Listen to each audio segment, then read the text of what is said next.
السلام عليكم ورحمة الله وبركاته. بسم الله الرحمن الرحيم. إن الحمد لله نحمده ونستعينه ونستغفره ونعوذ بالله من شرور أنفسنا ومن سيئات أعمالنا. من يهده الله فلا مضل له ومن يضلله فلا هادي له. وأشهد أن لا إله إلا الله وحده لا شريك له وأشهد أن محمدا عبده ورسوله. أما بعد، فإن أصدق الحديث كتاب الله وأحسن الهدي هدي محمد صلى الله عليه وسلم وشر الأمور محدثاتها وكل محدثة بدعة وكل بدعة ضلالة وكل ضلالة في النار. اللهم صل على محمد وعلى آل محمد كما صليت على إبراهيم وعلى آل إبراهيم إنك حميد مجيد. اللهم بارك على محمد وعلى آل محمد كما باركت على إبراهيم وعلى آل إبراهيم إنك حميد مجيد. கண்ணியத்திற்குரிய அல்லாஹ்வின் அடியார்களே, அல்லாஹ் சுப்ஹானஹு வ தஆலா அவனுடைய அருளால் அவனுடைய நாட்டத்தால் அவனுடைய இறை இல்லத்திலே உங்களையும் என்னையும் அல்லாஹ் எப்படி ஒன்று சேர்த்தானோ அதே போன்ற நாளை ஜன்னத்துல் ஃபிர்தௌஸில், அதிலும் குறிப்பாக அல்லாஹ்வுடைய தூதர் முஹம்மது ரசூலுல்லாஹ் ஸல்லல்லாஹு அலைஹி வஸல்லம் அவர்களோடும் அவர்களுடைய தோழர்களோடும் அல்லாஹ் என்னையும் உங்களையும் உலக முஸ்லிம்களையும் ஒன்று சேர்ப்பானாக.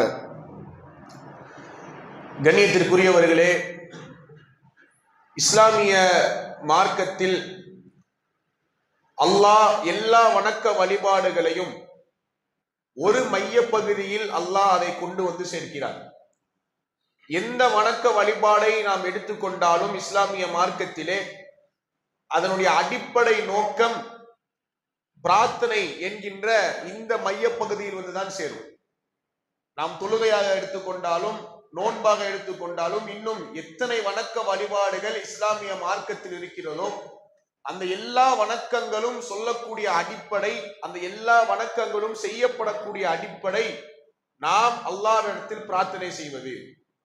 அல்லாஹ்விடத்தில் எம்முடைய கஷ்டங்களை, எம்முடைய தேவைகளை, எமக்கு இருக்கக்கூடிய பிரச்சனைகளை அல்லாஹ்விடத்தில் முன்வைத்து அதற்கான அந்த சொல்யூஷனை பெறுவதுதான் இஸ்லாமிய மார்க்கத்தினுடைய எல்லா வணக்க வழிபாடுகளுடைய அடிப்படையாகும்.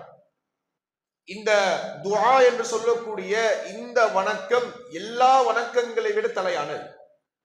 இந்த வணக்கத்தை பொறுத்தவரை ரசூலுல்லாஹி ஸல்லல்லாஹு அலைஹி வஸல்லம் சொன்னார்கள், அத்-துஆஉ வ ஹுவல் இபாதா, பிரார்த்தனை என்பது ஒரு வணக்கமாகும். அந்த ஹதீஸை அறிவிக்கக்கூடிய அறிவிப்பாளர்கள், அந்த ஹதீஸை அறிவிக்கக்கூடிய அந்த மார்க்க அறிஞர் சொல்லக்கூடிய விளக்கம், இந்த ஹதீஸினுடைய விளக்கம் என்னவென்றால், எல்லா வணக்கங்களையும் விட சிறப்பான ஒரு வணக்கம் அத்துஆ. அதனால்தான் இஸ்லாமிய மார்க்கத்திலே எல்லா வணக்க வழிபாடுகளும் இந்த துஆ என்கின்ற மையப்பகுதியில் வந்து ஒன்று சேர்கிறது. இப்ப இந்த பிரார்த்தனை என்கின்ற இந்த அம்சத்தை முஸ்லிம்கள் இன்று இதை அலட்சியமாக கருதுகிறார்கள். படைத்த ரப்பிடத்தில் பேசக்கூடிய அந்த நேரத்தை, படைத்த ரப்பிடத்தில் நாம் நம்முடைய பிரச்சனைகளை சொல்லக்கூடிய இந்த பிரார்த்தனையில் முஸ்லிம் சமூகம் இன்று அலட்சியமாக இருக்கிறது. அல்லாஹ்விடத்தில் எமக்கு இருக்கக்கூடிய தேவைகளை நாம் சொல்ல வேண்டும், அதற்கான விஷயங்களை பெற வேண்டும், அவனிடத்தில் அதிகமான தொடர்பை நாம் வைத்துக் கொள்ள வேண்டும் என்கின்ற இந்த அடிப்படையை நாம் இன்றைய நம்முடைய வாழ்க்கையில் மறந்து வாழ்கிறோம். அதற்கு காரணம் ஏன்? அவன் மீது வைக்க வேண்டிய அந்த உறுதியான ஈமானில், அந்த உறுதியான நம்பிக்கையில் நமக்கு சில குளறுபடிகள் இருக்கின்றன. படைத்த ரப்புல் ஆலமீன் மீது முழுமையான தவக்குலை சுமத்தாமல், அவன்தான் என்னுடைய பிரச்சனைகளை நீக்குவான், அவன்தான் என்னுடைய கஷ்டங்களை நீக்கக்கூடியவன், அவன்தான் எனக்கு எல்லா தேவைகளையும் பூர்த்தி செய்யக்கூடியவன் என்கின்ற இந்த உறுதியான நம்பிக்கையை நாளுக்கு நாள் முஸ்லிம் சமூகம் இழந்து கொண்டே செல்கிறோம். தொழுகைக்கு பின்னால் கூட, சலாம் சொல்லி முடித்ததற்கு பிறகு கூட இன்று பள்ளிவாசலில் அமர்ந்து அல்லாஹ்விடத்தில் நாம் பிரார்த்தனை செய்வோம், அல்லாஹ்விடத்தில் நம்முடைய கஷ்டங்களை முறையிடுவோம் என்கின்ற இந்த சிந்தனையே இல்லாமல் நாம் வாழ்ந்து கொண்டிருக்கிறோம். எல்லா முஸ்லிம்களையும் நான் குறை சொல்லவில்லை, இல்லா மாஷா அல்லாஹ், அல்லாஹ் பாதுகாத்தவர்களை தவிர. ரசூலுல்லாஹி ஸல்லல்லாஹு அலைஹி வஸல்லம் அவர்கள் சொர்க்கத்திற்கு அவர்கள்தான் முதலில் செல்வார்கள் என்கின்ற தகுதியை பெற்றதற்கு பிறகும் அல்லாஹ்விடத்தில் மிகப்பெரிய மிக சிறந்த அந்தஸ்தில் உடைய அல்லாஹ்வுடைய தூதர் ஸல்லல்லாஹு அலைஹி வஸல்லம் அவர்கள் கூட அல்லாஹ்விடத்தில் அதிகம் பிரார்த்தனை செய்யக்கூடியவர்களாக இருந்தார்கள். ஒரு முறை ஆயிஷா ரலியல்லாஹு அன்ஹா அவர்கள் கேட்கிறார்கள், அல்லாஹ்வுடைய தூதரே, உங்களுடைய முன்பின் பாவங்கள் மன்னிக்கப்பட்டு விட்டது, நீங்களோ சொர்க்கத்திற்கு சுப செய்தி சொல்லப்பட்டவர், நீங்களோ நாளை மறுமையில் சொர்க்கத்தில் முதலாக நுழையக்கூடிய நபர், அல்லாஹ்விடத்திலே உங்களுடைய அந்தஸ்து சொல்ல முடியாத உயரத்தில் இருக்கும் பொழுது நீங்கள் ஏன் அல்லாஹ்விடத்தில் இப்படி அதிகமாக பிரார்த்தனை செய்கிறீர்கள்? அதிகமாக அல்லாஹ்விடத்திலே நீங்கள் இந்த கபருடைய வேதனையை குறித்தும் இன்னும் ஏராளமான துஆக்களை முன்வைக்கிறீர்களே, காரணம் என்ன? ரசூலுல்லாஹி ஸல்லல்லாஹு அலைஹி வஸல்லம் சொன்னார்கள், அஃபலா அகூன அப்தன் ஷகூரா, அல்லாஹ்விற்கு நன்றி செலுத்தக்கூடிய ஒரு அடியானாக நான் மாற வேண்டாமா? நான் சொர்க்கத்திற்கு செல்லக்கூடிய ஒரு மனிதராக இருந்தாலும் படைத்த ரப்புல் ஆலமீனிடம் நான் பிரார்த்தனை செய்யக்கூடிய ஒருவனாக நான் மாற வேண்டாமா?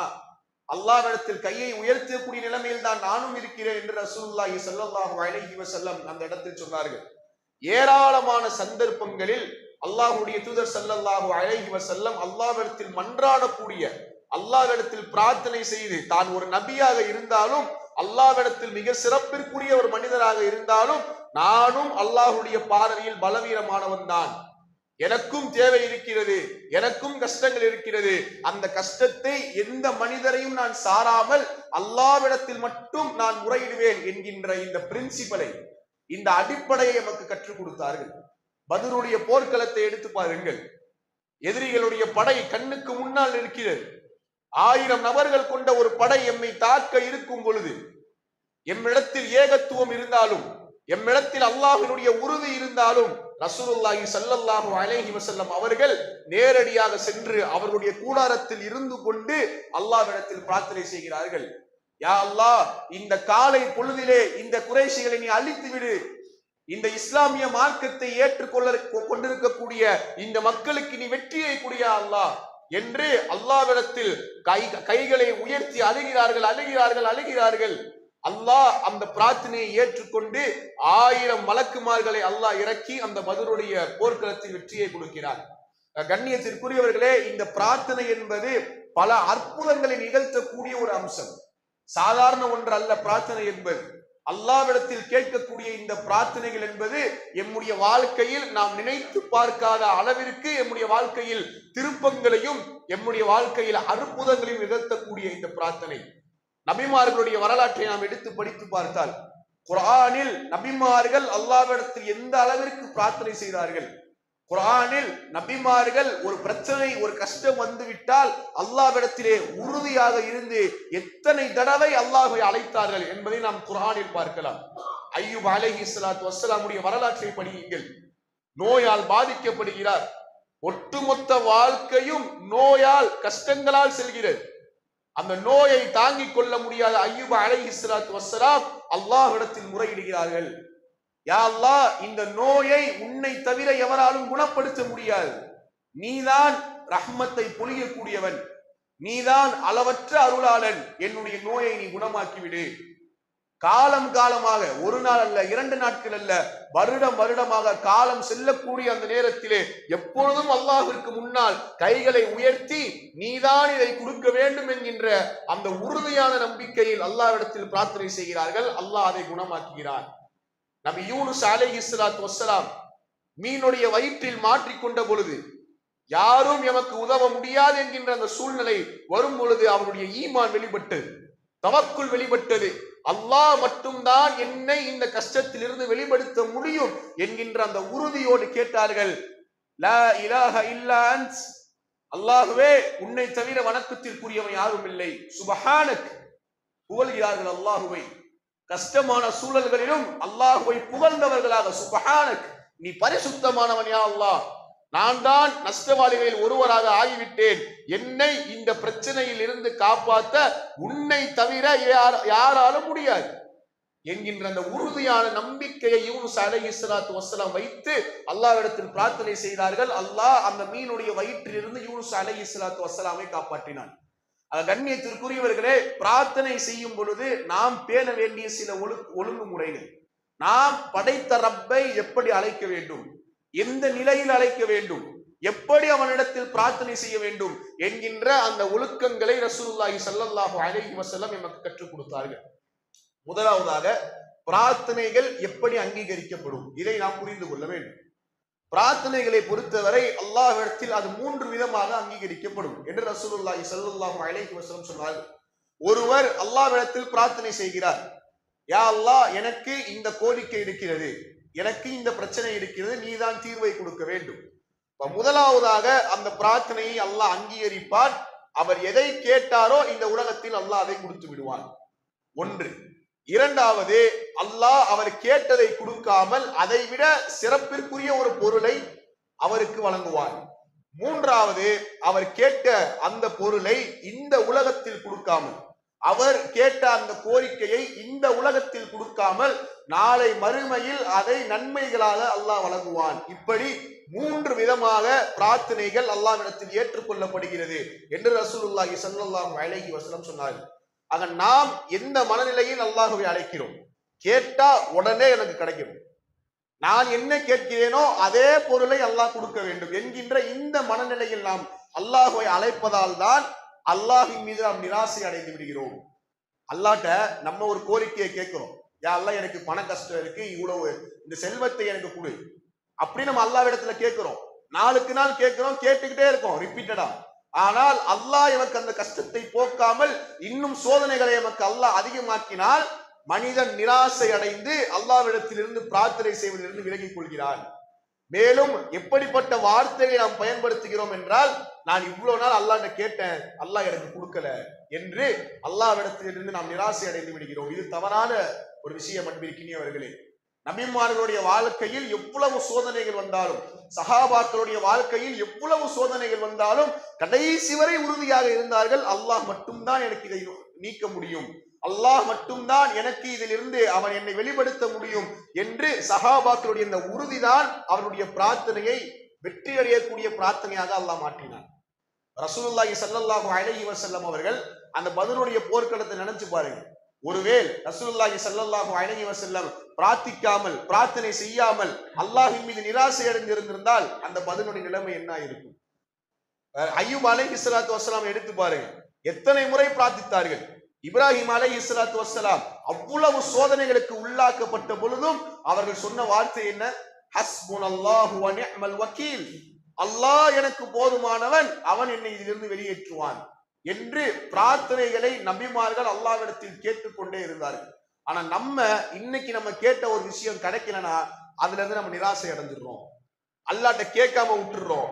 இல்ல, ஒரு தடவை கேட்டேன், 2 தடவை கேட்டேன், 3 தடவை கேட்டேன், அல்லாஹ் எனக்கு கொடுக்கல அப்படின்னு சொல்லி நம்ம அந்த துஆவையே கைவிட்டுருவோம். கண்ணியத்திற்குரியவர்களே, பிரார்த்தனையை மீண்டும் மீண்டும் கேட்க வேண்டும். அல்லாஹ் அதை எமக்கு இந்த உலகத்தில் கொடுப்பான் அல்லது மறுமையில் கொடுப்பான். நீங்கள் எதை நினைக்கிறீர்களோ அதுதான் எனக்கு கிடைக்க வேண்டும் என்று எண்ணி அல்லாஹ்விடத்தில் கேட்கக்கூடாது. நான் 10,000 ரூபாய்க்கு அல்லாஹ்ட்ட கேட்கிறேன்னா அந்த 10,000 ரூபாய் தான் எனக்கு கிடைக்கணும்னு சொல்லி நம்ம நினைக்க கூடாது. அல்லாஹ் அந்த 10,000 ரூபாயை 1 லட்சம் ரூபாய் உங்களுக்கு கொடுக்கலாம். இல்ல, அந்த 10,000 ரூபாய்க்கு பதிலா 1 லட்சம் ரூபாய்க்கு பதிலா நாளை மறுமை நாளில் மிகப்பெரிய நன்மைகளை அல்லாஹ் உங்களுக்கு கொடுக்கலாம். அப்ப என்ன மனநிலைமையோட கேட்கணும்? அல்லாஹ்விடத்தில் கேட்டால் வெறுங்கைகளோடு அல்லாஹ் நம்மை திருப்பி அனுப்ப மாட்டான், வெறுங்கைகளோடு அல்லாஹ் நம்மளை திருப்பி அனுப்பிச்சிட மாட்டான். நம்முடைய கோரிக்கைகள் எப்படியாவது நிறைவேற்றப்படும் என்கின்ற அந்த உறுதியான நம்பிக்கையோடு அல்லாஹ்விடத்தில் கேட்க வேண்டும். ரசூலுல்லாஹி ஸல்லல்லாஹு அலைஹி வஸல்லம் எப்படி நாம் அல்லாஹ்விடத்தில் கேட்பது என்பதை சொல்லிவிட்டு, எந்தெந்த நிலைமைகள், எந்தெந்த காரணங்கள் எம்மிடத்தில் இருந்தால் துஆக்கள் அங்கீகரிக்கப்படாது என்பதையும் ரசூலுல்லாஹி ஸல்லல்லாஹு அலைஹி வஸல்லம் நமக்கு கற்றுக் கொடுத்தார்கள். யாருடைய வாழ்க்கையில் அவருடைய ஒட்டுமொத்த வாழ்க்கையும் ஹராமாக இருக்கிறதோ, அவருடைய ஒட்டுமொத்த வாழ்க்கையிலும் அல்லாஹ் தடுத்த அந்த செயல்களை அவர் செய்கிறாரோ, அவருடைய துஆக்கள் அல்லாஹ்விடத்தில் அங்கீகரிக்கப்படாது என்று ரசூலுல்லாஹி ஸல்லல்லாஹு அலைஹி வஸல்லம் சொன்னார்கள். இப்ப இந்த ஹராம் ஹலாலை நாம் நம்முடைய வாழ்க்கையில் பேணி வாழ்கிறோமா? முஸ்லிம் சமூகம் இன்றும் வட்டி வாங்கக்கூடிய முஸ்லிம் சமூகம் நம்முடைய சமூகத்தில் இருக்கத்தான் செய்கிறது. இன்னும் மதுவை அருந்தக்கூடிய முஸ்லிம் சமூகம் இருக்கத்தான் செய்கிறது. இப்படி நம்முடைய வாழ்க்கையில் நாம் ஹராமில் மூழ்கி இருந்து அல்லாஹ்விடத்தில் பிரார்த்தனை செய்தால், அல்லாஹுவோ சுத்தத்தை விரும்பக்கூடியவன், அசுத்தத்தில் நாம் இருந்து கொண்டு அல்லாஹுவை அழைத்தால் அல்லாஹ் எப்படி அந்த துஆக்களை அங்கீகரிப்பான்? கண்ணியத்திற்குரியவர்களே, வாழ்க்கையில் ஹலால் ஹராமை சரியான முறையில் பேணி அல்லாஹ்விடத்தில் பிரார்த்தனை செய்ய வேண்டும். இரண்டாவது, குடும்ப உறவுகளை முறித்து வாழ்ந்தது. இப்படிப்பட்ட மனிதனுடைய துவாவை அல்லாஹ் ஏற்க மாட்டான். குடும்ப உறவுகளை இன்று சர்வ சாதாரணமாக நாம் முறித்து வாழ்கிறோம். ஒரு சின்ன தகராறு வந்துருச்சு, ஒரு சின்ன பிரச்சனை வந்துருச்சு, இல்ல ஒரு சின்ன மனக்கசப்பு வந்துருச்சுன்னா உடனடியாக அவர் சொல்லக்கூடிய அந்த வார்த்தையையும் அவர் பேசக்கூடிய அந்த சொற்களையும் நாம் பார்க்கிறோம். நான் மௌத்தா போற வரைக்கும் மூஞ்சில குளிக்க மாட்டேன் சொல்றோமா இல்லையா? அதாவது 10 நிமிஷம் உட்கார்ந்து பேசினா அந்த பிரச்சனை சால்வ் ஆயிரும். 10 நிமிஷம் உட்கார்ந்து பேசினா அந்த பிரச்சனை முடிஞ்சிடும். ஆனால் இன்று முஸ்லிம் சமூகம் உறவுகளை பிரித்து கொண்டு கடைசி வரை அவருடைய முகத்தை பார்க்காமல், அவர் சலாம் சொன்னால் இவர் பதில் சொல்ல மாட்டார். இப்படி முஸ்லிம் சமூகம் உறவை பிரித்து வாழ்ந்தால் அந்த அடியானுடைய துவாவை அல்லாஹ் ஏற்றுக்கொள்ள மாட்டான். அப்ப இந்த உறவுகளை பேணுவதில் ரொம்ப கவனமாக இருக்கும். எந்த மனக்கசப்பு வந்தாலும், எந்த பிரச்சனை வந்தாலும் சிறிது நேரம் அமர்ந்து பேசி அதை சரி செய்து விடக்கூடிய அந்த நிலைமையில் நாம் வர வேண்டும். மூன்றாவது, அல்லாஹ்விடத்தில் நாம் பிரார்த்தனை செய்யும் பொழுது எம்முடைய சகோதரர்களுக்காக பிரார்த்தனை செய்துவிட்டு நம்முடைய தேவைகளை கேட்பது அல்லாஹ்விற்கு மிக பிடித்தமான ஒன்று. எம்முடைய சகோதரர்களுக்காக நாம் துவா செய்வது. உதாரணமாக, நான் அல்லாஹ்விடத்தில் பிரார்த்தனை செய்யும் பொழுது என்னுடைய சகோதரர்கள் பலஸ்தீனில் கஷ்டப்பட்டு கொண்டிருக்கிறார்கள், அவர்களுக்காக அவருடைய நலனுக்காக நான் துவா செய்துவிட்டு என்னுடைய கோரிக்கைகளை அல்லாஹ்விற்கு முன்னால் வைக்கும் பொழுது அந்த பிரார்த்தனைகள் அல்லாஹ்விடத்தில் ஏற்றுக்கொள்ளப்படுகிறது. நான்காவது, பாவங்களில் இருந்து வெளியேறுவது. பாவங்களோடு எம்முடைய வாழ்க்கையில் அந்த பாவங்களை பற்றி நாம் கவலைப்படாமல், அந்த பாவங்களுக்கு நாம் தௌபா செய்து அல்லாஹ்விடத்தில் நாம் மீண்டு வராமல் நீங்கள் அல்லாஹ்விடத்தில் பிரார்த்தனை செய்தால் அந்த பிரார்த்தனைகள் ஏற்றுக்கொள்ளப்படாது. முதலாவதாக அந்த பாவங்களை நாம் உணர வேண்டும். என்னுடைய வாழ்க்கையில் நான் அல்லாஹ்விற்கு மாறு செய்து வாழ்ந்து கொண்டிருக்கிறேன் என்கின்ற அந்த உணர்வை உள்ளத்தில் கொண்டு வந்து அல்லாஹ்விடத்தில் தௌபா செய்து அவனிடத்தில் மீண்டு சென்று பிறகு எம்முடைய கோரிக்கைகளை வைத்தால் மட்டுமே அந்த பிரார்த்தனைகள் அல்லாஹ்விடத்தில் ஏற்றுக்கொள்ளப்படும்.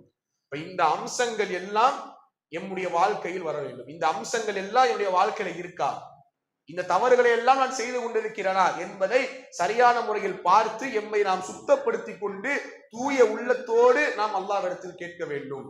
அடுத்தது, பிரார்த்தனை செய்யும் பொழுது என்ன மனநிலைமை நாம் வைத்திருக்க வேண்டும்? முதலாவது அல் இஹ்லாஸ், மன தூய்மை, உள்ள தூய்மையோடு அல்லாஹ்விடத்தில் கேட்பது. அல்லாஹ் மட்டும்தான் எனக்கு இதை பூர்த்தி செய்வான் என்கின்ற அந்த இஹ்லாஸோடு, அந்த உள்ள தூய்மையோடு அல்லாஹ்விடத்தில் பிரார்த்தனை செய்தால் மட்டுமே அந்த பிரார்த்தனை ஏற்றுக்கொள்ளப்படும். இன்னைக்கு எம்முடைய உள்ளத்துல இஹ்லாஸ் இருக்கா? எதை செஞ்சாலுமே பிற மக்கள் என்னை புகழ வேண்டும், எதை செய்தாலுமே பிற மக்கள் என்னை பெருமையாக பேச வேண்டும் என்கின்ற மனநிலைமையில் தான் நாம் இன்று வாழ்ந்து கொண்டிருக்கிறோம். நம்ம 10 ரூபாய் எடுத்து கொடுத்துட்டா பிற மனிதன் நம்மளை பார்த்து கொடையாளின்னு சொல்லணும், அதுக்காக நம்ம என்ன பண்ணுவோம்? அவர் நிற்கும் போதே அந்த 10 ரூபாய் எடுத்து கொடுப்போம். நான் எல்லாரையும் குறை சொல்லல, தவறா எடுத்துக்காதீங்க. உங்களை பார்த்து நான் சொல்லல. அதை போன்று யார் செய்கிறார்களோ அவர்களே நான் சொல்கிறேன். அதில் நானும் இருக்கலாம், நீங்களும் இருக்கலாம். அல்லாஹ்வை நன்கறிந்தவன். அப்ப இஹ்லாஸோடு அல்லாஹ்விடத்தில் கேட்பது, மறைமுகமாக அல்லாஹ்விடத்தில் பிரார்த்தனை செய்வது. இரண்டாவது, அல்லாஹ்வின் மீது உறுதியான நம்பிக்கையோடு பிரார்த்தனை செய்வது. நான் ஏற்கனவே அதை சொன்னேன். அல்லாஹ் மட்டும்தான் எமக்கு இதை கொடுக்க முடியும், அவனால் மட்டும்தான் எனக்கு இந்த பிரச்சனையை விட்டு என்னை வெளியேற்ற முடியும் என்கின்ற அந்த உறுதியோடு தவக்குலோடு அல்லாஹ்விடத்தில் நாம் பிரார்த்தனை செய்ய வேண்டும். இந்த நிலைமைகளை எல்லாம் நாம் எம்முடைய வாழ்க்கையில் வைத்துக் கொண்டு அல்லாஹ்வை நம்ம அழைத்தால் அல்லாஹ் உங்களுக்கு பதிலளிக்கிறான் என்று குர்ஆனில் சொல்கிறார். என்னுடைய அடியான் என்னை அழைத்தால் நான் அவனுக்கு பதிலளிக்கிறேன். இன்னைக்கு நம்முடைய முஸ்லிம் சமூகத்துல சில மக்கள் படைத்த இறைவனை விட்டுவிட்டு ஜனாசாக்கள் இடத்திலும் கபரில் அடங்கி இருக்கக்கூடிய அந்த நல்லோர்களாக இருந்தாலும் சரி, அல்லது அந்த கபரில் அடங்கி இருக்கக்கூடிய பல ஆண்டுகளுக்கு முன்னால் இறந்து போன ஒரு மனிதரிடம் சேர்ந்த என்ன பண்றோம்? நம்ம அவர்கிட்ட கேட்கிறோம். இப்ப இது மிகப்பெரிய ஒரு ஷிர்க். அதனால்தான் அல்லாஹ் இணை கற்பித்தல் என்று சொல்கிறார். படைத்த ரப் உங்களோடு இருக்கும் பொழுது, படைத்த இறைவன் நீங்க எங்கே இருந்து அழைத்தாலும் செவி இருக்கக்கூடிய சமீஆ இருக்கும் பொழுது, நீங்கள் எந்த நிலைமையில் இருந்து கேட்டாலும், எந்த மொழியில் இருந்து கேட்டாலும், எந்த உலகத்தில் உள்ள எந்த பகுதியில் இருந்து கேட்டாலும் செவி இருக்கக்கூடிய அந்த சமீஆை, செவி ஏற்பவனை, நம்முடைய துஆவிற்கு பதில் சொல்லக்கூடிய அவனை விட்டு நாம் கபரில் அடங்கி இருக்கக்கூடிய ஏதோ ஒரு போனத்திடம் சென்று நாம் என்ன செய்கிறோம்? துஆ கேட்கிறோம். அப்ப இதனால்தான் இது நம் மார்க்க அறிஞர்கள் ஷிர்க் என்றார்கள். இது மிகப்பெரிய இணை வைப்பு என்றார்கள். பிரார்த்தனை என்பது எமக்கும் அல்லாஹ்விற்கு மட்டும்தான் அது இருக்க வேண்டுமே தவிர நடுவுல யாரும் வரக்கூடாது, ஒரு புரோக்கர் வரக்கூடாது நடுவுல. அப்ப இந்த மாதிரியான விஷயங்களை எல்லாம் எம்முடைய மனசில் நாம் கொள்ள வேண்டும். அடுத்ததாக பிரார்த்தனை செய்யக்கூடிய முறை என்ன, எப்படி பிரார்த்திக்கணும், எப்படி அல்லாஹ்வை அழைக்கணும்? முதலாவது, அல்லாஹ்வை நாம் அழைக்கும் பொழுது அவனுடைய சிஃபத்துகளை கூறி அழைத்தல். துவா செய்யறோம், எப்படி துவா செய்யணும்? அல்லாஹ்வுடைய சிஃபத்துகளை கூறி அவனை அழைக்க வேண்டும். அர் ரஹ்மான், அர் ரஹீம், அல் மலிக், அல் குத்தூஸ் என்று சொல்லக்கூடிய அவனுடைய அழகிய திருநாமங்களும் அவனுடைய பண்புகளையும் கூறி, யா ரஹ்மானே உன்னை தவிர எனக்கு கொடுக்கும்போது யாரும் இல்லை, யா கஃபூரே பாவங்களை மன்னிக்க கூடியவனே என்னுடைய பாவத்தை மன்னித்து விடு. இந்த கடைசி 10 இரவுகளை கூட நம்ம எப்படி துவா கேட்டோம், எப்படி திக்ர் செஞ்சோம்? அல்லாஹும்ம இன்னக அஃபூவுன், நீதான் பாவத்தை மன்னிக்க கூடியவன். ஃபர்ஸ்ட் நம்ம அதை முன்னாடி வைக்கணும், சிஃபத்தை முன்னாடி சொல்லணும். அந்த சிஃபத்தை சொல்வதன் மூலமாக நாம் உன்னுடைய அடிமை என்பதை நாம் ஒற்றுக்கொள்கிறோம். பிரார்த்தனை நீதான் மன்னிக்கணும் யா அல்லாஹ். அல்லாஹும்ம இன்னக அஃபூவுன் துஹிப்புல் அஃப்வ, பாவ மன்னிப்பை நீ விரும்புகிறாய், அதனால் என் பாவத்தை மன்னித்து விடு. இப்ப இதுதான் துவா கேட்கக்கூடிய முறை. எடுத்த உடனே யாரும் எனக்கு இதை கூட அதை கூட, இந்த காரை கூட, இந்த பங்களாவை கூட கேளுங்க. ஆனா எடுத்த உடனே இப்படி ஸ்டார்ட் பண்ணக்கூடாது. கைகளை அல்லாஹ்விடத்தில் உயர்த்தி அவனுடைய சிஃபத்துகளை சொல்லி அவனுடைய வல்லமைகளை நாம் முன்வைத்து அதற்கு பிறகு நம்முடைய பிரார்த்தனைகளை அல்லாஹ்விடத்தில் கேட்க வேண்டும். இரண்டாவதாக ரசூலுல்லாஹி ஸல்லல்லாஹு அலைஹி வஸல்லம் விசேஷமாக ஒரு துஆவை நமக்கு கற்றுக் கொடுத்தார்கள். பிரார்த்தனை செய்யும் பொழுது இந்த துஆவை நீங்கள் சொல்லி உங்களுடைய பிரார்த்தனைகளை நீங்கள் முன்வையுங்கள். என்ன பிரார்த்தனை அது? அல்லாஹும்ம இன்னி அஸ்அலுக, யா அல்லாஹ் உன்னிடத்தில் நான் கேட்கிறேன், பி அன்னி அஷ்ஹது, நான் சாட்சி கூறியவனாக, எப்படி? அன்னக அன்தல்லாஹ் லா இலாஹ இல்லா அன்த், நீதான் வணக்கத்திற்கு தகுதியானவன், அல் அஹத், நீ ஒரே ஒரு இறைவன், அஸ்ஸமத், நீ தேவையற்றவன், அல்லதி லம் யலித் வலம் யூலத், உனக்கு யாரும் பிறக்கவும் இல்லை யாரும் பிறப்படவும் இல்லை, வலம் யகுல் லஹு குஃபுவன் அஹத், உன்னை போன்று இந்த உலகத்தில் எவரும் இல்லை என்கின்ற இந்த துஆவை ரசூலுல்லாஹி ஸல்லல்லாஹு அலைஹி வஸல்லம் கற்றுக் கொடுத்தார்கள். இந்த சிஃபத்துகளை நீங்கள் கூறி அல்லாஹ்விடத்தில் பிரார்த்தனை செய்யுங்கள். மூன்றாவது, சஜிதாவுடைய நிலைமையில் பிரார்த்தனை செய்தல். சஜிதா என்கின்ற இந்த நிலை அல்லாஹ்விற்கு மிக பிடித்தமான ஒரு நிலை. அல்லாஹ்வுடைய சிம்மாசனத்திற்கு முன்னால், அவனுடைய அந்த சன்னிதானத்திற்கு முன்னால் அல்லாஹ்விற்கு நாம் சஜிதா செய்து அந்த இடத்திலே நாம் கேட்கும் பொழுது அல்லாஹ் அந்த பிரார்த்தனைகளை ஏற்றுக்கொள்கிறான். நான்காவது, இரவுடைய 3ஆம் பகுதியில் நாம் பிரார்த்தனை செய்தல். ரொம்ப முக்கியமான ஒரு சாப்டர். இந்த நோம்பு நமக்கு கற்றுக் கொடுத்ததே என்னதான், இதுதான். ஆனா நம்ம என்ன பண்ணிட்டோம்னா கடைசி 10க்கு மட்டும் தான் தஹஜ்ஜுத் அப்படின்ற ஒரு மனநிலைமையை கொண்டு வந்துட்டோம். ரமதான் மாதத்துல கடைசி 10 நாள்ல மட்டும் நம்ம என்ன பண்ணணும், தஹஜ்ஜுத் தொழுகணும் அப்படின்ற மனநிலைமையை கொண்டு வந்தனால இந்த இரவுடைய 3ஆம் பகுதியின் சிறப்பு நமக்கு தெரியாம போயிடுச்சு. இரவுடைய 3ஆம் பகுதியில் அல்லாஹ் முதல் வானத்திற்கு இறங்கி வருகிறான். அல்லாஹ் சொல்கிறான், நான் பாவங்களை மன்னிக்கிறேன், என்னிடத்தில் பாவ மன்னிப்பு கேட்பவர் யாராவது இருக்கிறாரா? யார் அழைக்கிறார்? படைத்த ரப்புல் ஆலமீன் அழைக்கிறான். படைத்த ரப்புல் ஆலமீன் என்னிடத்தில் கேட்கிறார். ஏதாவது கோரிக்கை உள்ளவங்க யாராவது இருக்காங்களா? சொல்லுங்க, நான் அந்த கோரிக்கையை நிறைவேற்றுகிறேன். படைத்த இறைவன் முதல் வானத்திற்கு இறங்கி வந்து உங்களிடத்தில் அல்லாஹ் கேட்கிறார். நம்ம என்ன பண்ண தயாரா இல்ல, எந்திரிச்சு அல்லாஹ்விடத்துல கேட்பதற்கு நாம் தயாராக இல்லை. தூக்கத்திலும் சோர்விலும் தான் என்னுடைய வாழ்க்கை போயிட்டு இருக்கு. ஃபஜருக்கே எழ முடியாத எம்மால் தஹஜ்ஜுதுக்கு எப்படி எழ முடியும்? இந்த ரமதான் கற்றுக் கொடுத்த ஒரு பாடம் என்னன்னா, தஹஜ்ஜுதுக்கு எழக்கூடிய அந்த பழக்கத்தை நாம் கொண்டு வர வேண்டும். ஏதோ நோம்பு முடிஞ்சிச்சு, பெருநாள் கொண்டாடணும், அதோட எல்லா இபாதத்தையும் மூட்டை முடிச்ச கட்டி மேல வச்சு அடுத்த ரமதானுக்கு பார்த்துக்கலாம் அப்படிங்கிற மனநிலைமையில தான் முஸ்லிம்கள் இருக்காங்க. பெருநாளுடைய தினத்துல அந்த நாளுடைய 5 வேளை தொழுகை நீங்கள் பள்ளிவாசலில் சென்று பார்த்தால் முஸ்லிம் சமூகத்தின் நிலைமை தெரியும். ரமதான் வாசிகளாக, ஜும்மா வாசிகளாக இப்படி இந்த நாட்களில் தான் தொழ வேண்டும், இந்த நாட்களில் தான் நமக்கு தொழுமை கடமை என்கின்ற மனநிலைமையில் நம்முடைய முஸ்லிம் சமூகம் வாழ்ந்து கொண்டிருக்கிறது. நோம்புடைய காலத்துல பாத்தீங்கன்னா ஃபஜருடைய தொழுகையில பள்ளிவாசல நிக்கிறதுக்கு இடம் இருக்காது, அவ்வளவு கூட்டம் இருக்கும். ஆனால் பெருநாள் தினத்தன்று நீங்கள் ஃபஜருடைய தொழுகையில் பார்த்தால் அதிகபட்சம் 1 சஃப், அதிகபட்சம் 2 சஃப். அப்ப ரமதான் வாசிகளாக நாம் மாறாமல் அல்லாஹ்வை வணங்கக்கூடிய மக்களாக நாம் மாற வேண்டும். ரமலானை வழங்கக்கூடிய மக்களாக மாறாமல் அல்லாஹ்வை வணங்கக்கூடிய அந்த மக்களாக மாறினால்தான் இந்த இந்த குவாலிட்டிஸ் நம்முடைய உள்ளத்துல வரும். அப்ப தஹஜ்ஜுடைய அந்த நேரத்துல எழுந்து அல்லாஹ்விடத்தில் நாம் பிரார்த்திப்பது. நான்காவது, அல்லாஹ்விடத்தில் அழுது எப்படி கண்களின் கண்ணீரை நாம் வடித்து அந்த இஹ்லாஸோடு அந்த தக்வாவோடு அல்லாஹ்வை அஞ்சி நாம் அல்லாஹ்விடத்தில் கேட்கும் பொழுது அந்த பிரார்த்தனைகள் அல்லாஹ்விடத்தில் ஏற்றுக்கொள்ளப்படுகிறது என்கின்ற இந்த நிலைமைகளை எல்லாம் ரசூலுல்லாஹி ஸல்லல்லாஹு அலைஹி வஸல்லம் கற்றுக் கொடுத்தார்கள்.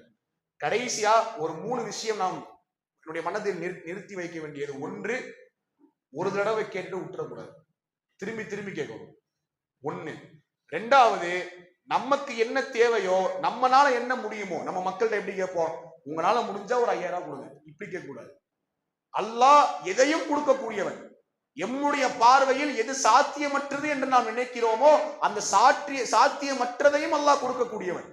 அற்புதங்களை நிகழ்த்தக்கூடியவன் அல்லாஹ். உமர் ரலியல்லாஹு அன்ஹு ஒரு துவா கேட்கிறாங்க பாருங்க.